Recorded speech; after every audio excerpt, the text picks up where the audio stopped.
ब्रह्मा गुरु विष्णु गुरुदेवो महेश्वरा गुरु साक्षात् परब्रह्म तस्मै श्री गुरुवे नमः।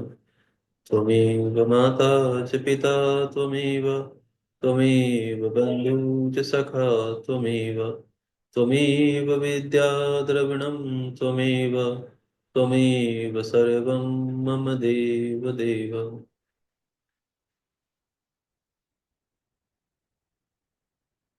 इस अध्याय में आगे बताते हुए वो वर्णन करते हैं कि इसीलिए स्नान आदि 6 उपचारों को यत्न पूर्वक अर्पित करें। नमस्कार और जप ये दोनों संपूर्ण अभिष्ट फल को देने वाले हैं। इसीलिए भोग और मोक्ष की इच्छा रखने वाले लोगों को पूजा के अंत में सदा ही जप और नमस्कार करना चाहिए। मनुष्य को चाहिए कि वह सदा पहले मन से पूजा करके फिर उन उन उपचारों से पूजा करे।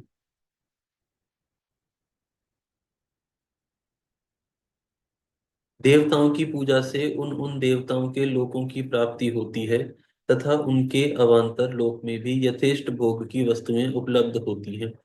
हे द्विजों, अब मैं देव पूजा से प्राप्त होने वाले विशेष फलों का वर्णन करता हूँ। आप लोग श्रद्धा पूर्वक सुने। विघ्नराज गणेश जी की पूजा से भूलोक में उत्तम अभिष्ट वस्तु की प्राप्ति होती है।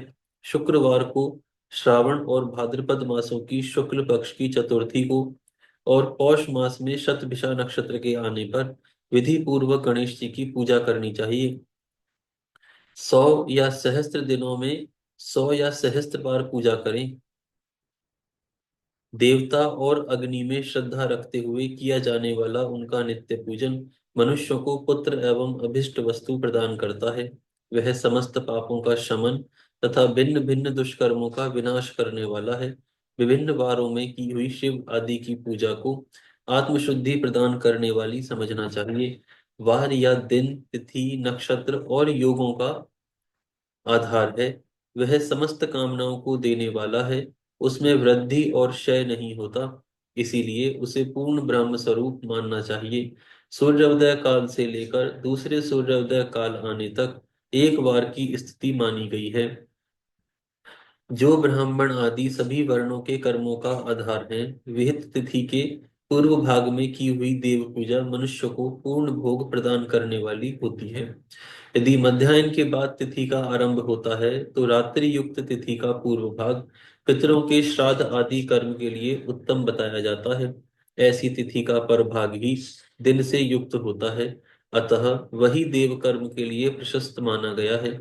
यदि मध्याह्न काल तक तिथि रहे तो उदय व्यापनी तिथि को ही देव कार्य में ग्रहण करना चाहिए। इसी तरह शुभ तिथि एवं नक्षत्र आदि देव कार्य में ग्रह होती है। वार आदि का भली भांति विचार करके पूजा और जप आदि करने चाहिए। वेदों में पूजा शब्द के अर्थ की इस प्रकार योजना कही गई है। पूज्यते अनेन इति पूजा। यह पूजा शब्द की व्युत्पत्ति है। पू का अर्थ है भोग और फल की सिद्धि। वह जिस कर्म से संपन्न होती है उसका नाम पूजा है। मनोवांछित वस्तु तथा ज्ञान ये ही अभिष्ट वस्तुएं हैं। सकाम भाव वाले को अभिष्ट भोग अपेक्षित होता है और निष्काम भाव वाले को अर्थ पारमार्थिक ज्ञान। ये दोनों ही पूजा शब्द के अर्थ हैं। इनकी योजना करने से ही पूजा शब्द की सार्थकता है। इस प्रकार लोक और वेद में पूजा शब्द का अर्थ विख्यात है। नित्य और नैमित्तिक कर्म कालांतर में फल देते हैं, किंतु काम्य कर्म का यदि भली भांति अनुष्ठान हुआ हो तो यह तत्काल फलदायक होता है।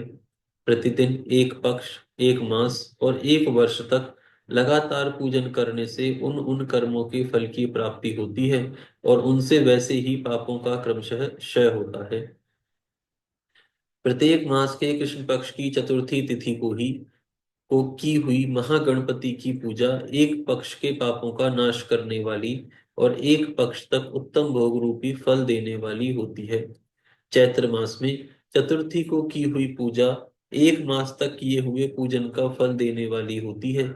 और जब सूर्य सिंह राशि पर स्थित हो उस समय भाद्रपद मास की चतुर्थी को की हुई गणेश जी की पूजा को एक वर्ष तक मनोवांछित भोग प्रदान करने वाली जानना चाहिए। श्रवण मास के रविवार को हस्त नक्षत्र से युक्त सप्तमी तिथि को तथा माघ शुक्ला सप्तमी को भगवान सूर्य का पूजन करना चाहिए।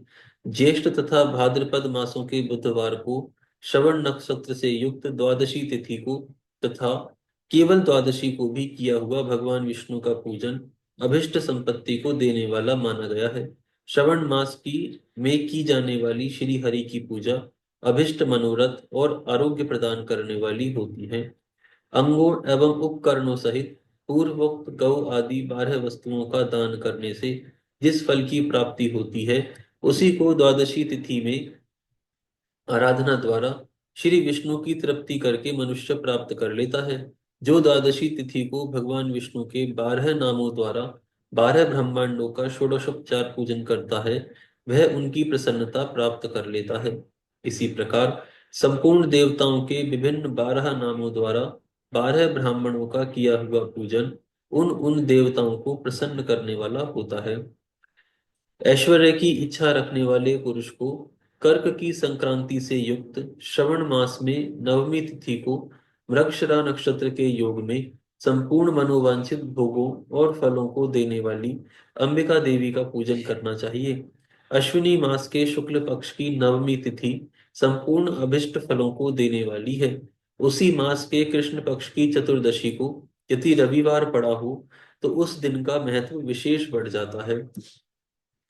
उसके साथ ही यदि आद्रा और महाआद्रा यानी सूरज संक्रांति से युक्त आद्रा का योग हो तो उक्त अवसरों पर की हुई श्री शिव भगवान की पूजा का विशेष महत्व माना गया है। माघ कृष्ण चतुर्दशी को शिव जी की शिव जी की हुई पूजा संपूर्ण अभिष्ट फलों को देने वाली है। वह मनुष्य की आयु बढ़ाती है, मृत्यु को दूर हटाती है और समस्त सिद्धियों की प्राप्ति कराती है।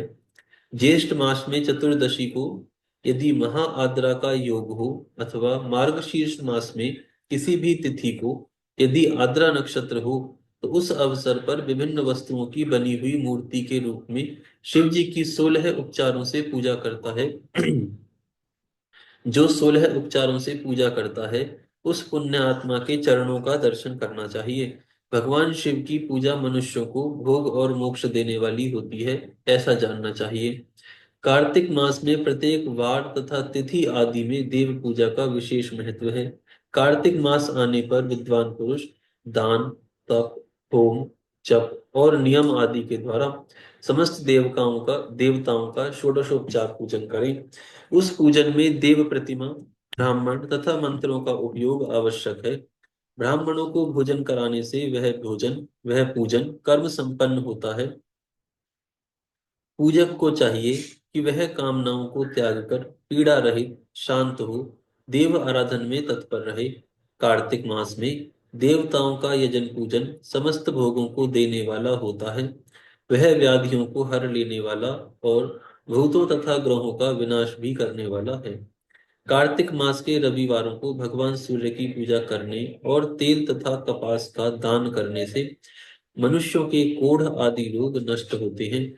हरे हर्रे, काली मिर्च, वस्त्र तथा दूध आदि के दान से और ब्राह्मणों की प्रतिष्ठा करने से क्षय के रोग का नाश होता है।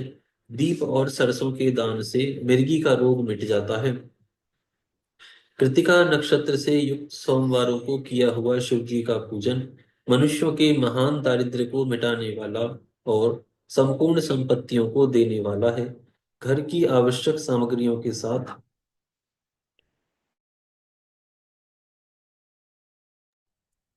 घर की आवश्यक सामग्रियों के साथ ग्रह और क्षेत्र आदि का दान करने से भी उक्त फल की प्राप्ति होती है। कृतिका युक्त मंगलवारों को श्री स्कंद का पूजन करने से तथा दीपक एवं घंटे आदि का दान देने से मनुष्य को शीघ्र ही वाक सिद्धि प्राप्त हो जाती है। कृतिका युक्त बुधवारों को किया हुआ श्री विष्णु का यजन तथा दही भात का दान मनुष्य को उत्तम संतान की प्राप्ति कराने वाला होता है। कृतिका युक्त गुरुवारों को धन से ब्रह्मा जी का पूजन तथा मधु, सोना और घी का दान करने से मनुष्य को भोग वैभव की वृद्धि होती है।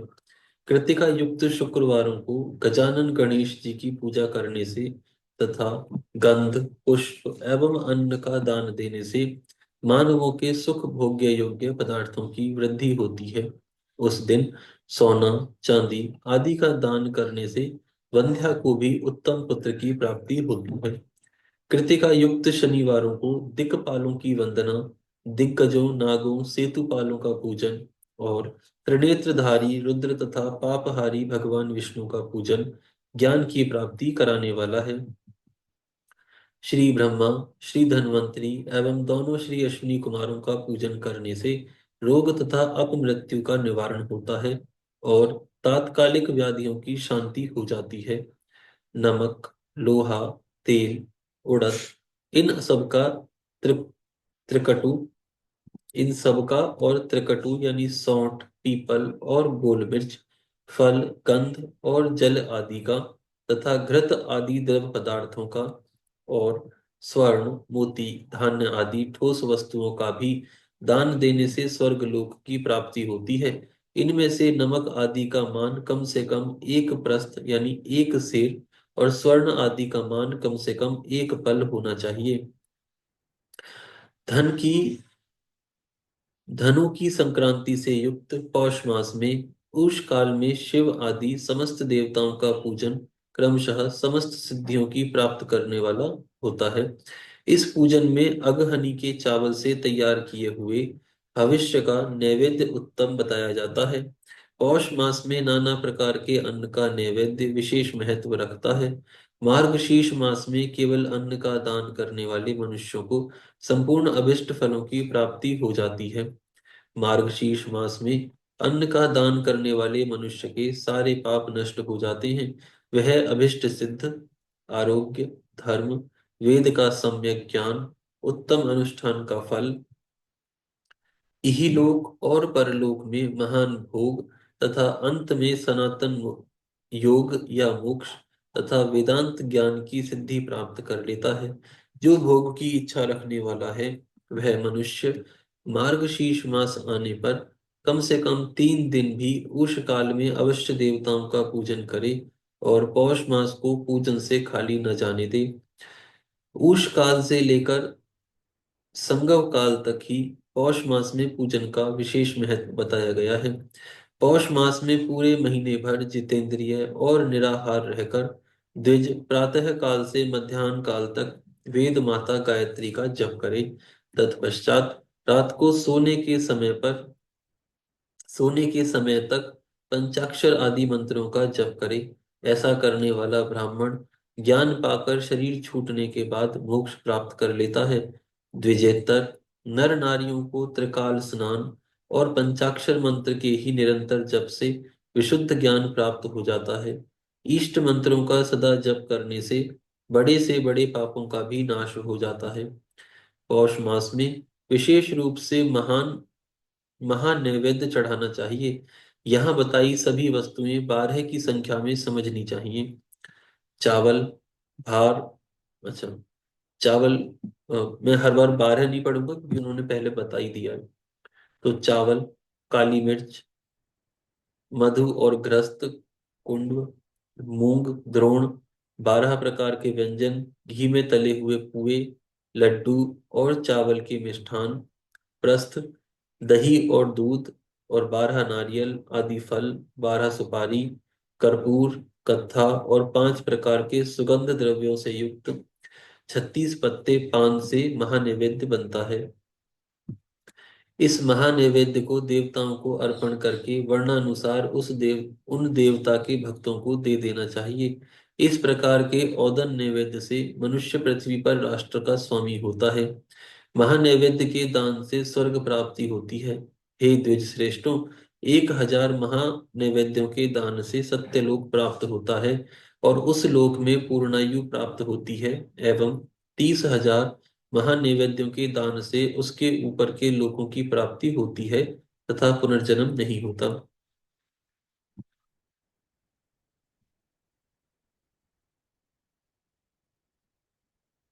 ठीक है, इसमें कहीं पर भार लिखा हुआ था, कहीं प्रस्थ लिखा हुआ था, तो उनका वर्णन उन्होंने नीचे बताया है। उन्होंने बताया है कि 4 धान की एक गुंजी या एक रत्ती होती है, 5 रत्ती का एक पर्ण यानी आधे मासे से कुछ अधिक, 8 पर्ण का एक धरण, 8 धरण का एक पल जो 2.5 छटांक के लगभग होता है, 100 पल का 16 सेर के लगभग की एक तुला होती है, 20 तुला का एक भार होता है, अर्थात आज के माप से 8 मन का एक भार होता है, पाव भर का एक कुड़व होता है, 4 कुड़व का एक प्रस्थ अर्थात एक सेर होता है, 4 सेर का एक आढ़क और 8 आढ़क का एक द्रोण होता है, 3 द्रोण की एक खारी और 8 द्रोण का एक वहा होता है। ये जो उन्होंने सामग्री बताई थी उसके आगे उन्होंने मेंशन किया था, मतलब बताया था कि क्या कुड़व है, किसको कुड़व में लेना है, किसको भार में लेना है, तो यह उसका वर्णन है। हम आगे चलते हैं।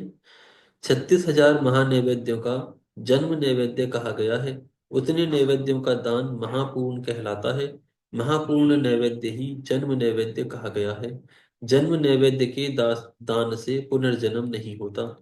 कार्तिक मास में संक्रांति, व्यतिपात, जन्म नक्षत्र, पूर्णिमा आदि किसी पवित्र दिन को जन्म नैवेद्य चढ़ाना चाहिए। संवत्सर के प्रारंभिक दिन को भी उत्तम जन्म नैवेद्य का अर्पण करना चाहिए। किसी अन्य महीने में भी जन्म नक्षत्र के पूर्ण योग के दिन तथा अधिक पुण्य योगों के मिलने पर धीरे धीरे 36,000 महानैवेद्य अर्पण करें। जन्म नैवेद्य के दान से जन्मार्पण का फल प्राप्त होता है। जन्मार्पण से प्रसन्न होकर भगवान शंकर अपना सायुज्य प्रदान करते हैं। इसीलिए इस जन्म नैवेद्य को भगवान शिव को ही अर्पण करना चाहिए।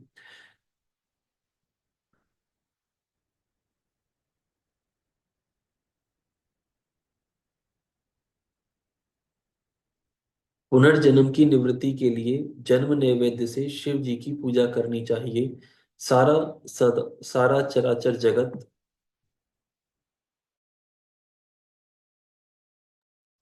सारा चराचर जगत बिंदु नाद स्वरूप है। बिंदु शक्ति है और नाद शिव। इस तरह यह जगत श्री शिव शक्ति स्वरूप ही है। नाद बिंदु का और बिंदु इस जगत का आधार है। ये बिंदु और नाद यानी शक्ति और शिव संपूर्ण जगत के आधार रूप से स्थित हैं। बिंदु और नाद से युक्त सब कुछ शिव स्वरूप है, क्योंकि वही सबका आधार है। आधार में भी आधेय का समावेश अथवा लय होता है। यही सकलीकरण है। इस सकलीकरण की स्थिति से ही सृष्टि काल में जगत का प्रादुर्भाव होता है। इसमें संशय नहीं है। शिवलिंग बिंदुनाद स्वरूप है, अतः उसे जगत का कारण बताया जाता है।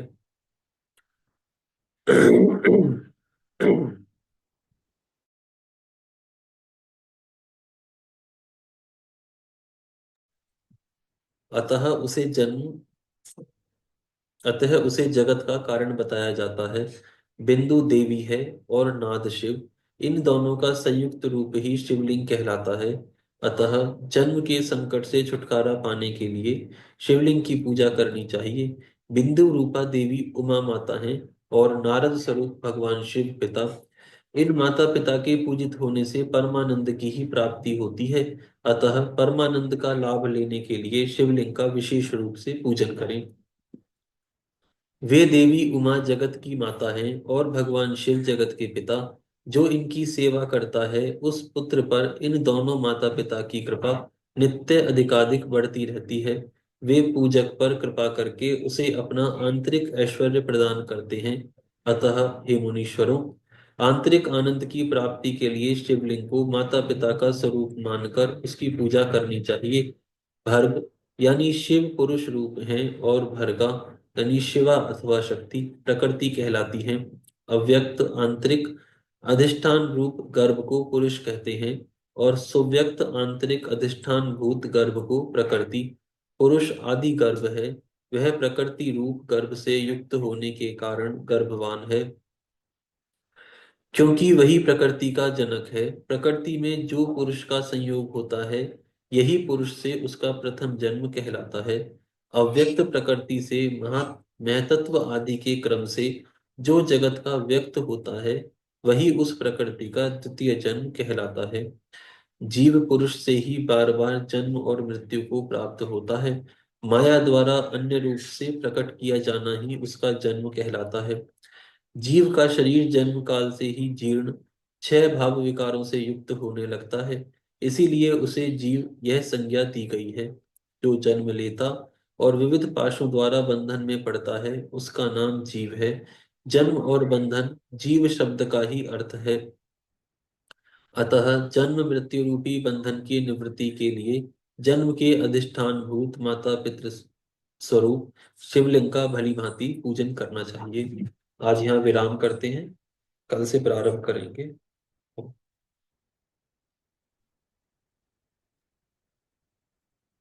जय श्री कृष्ण।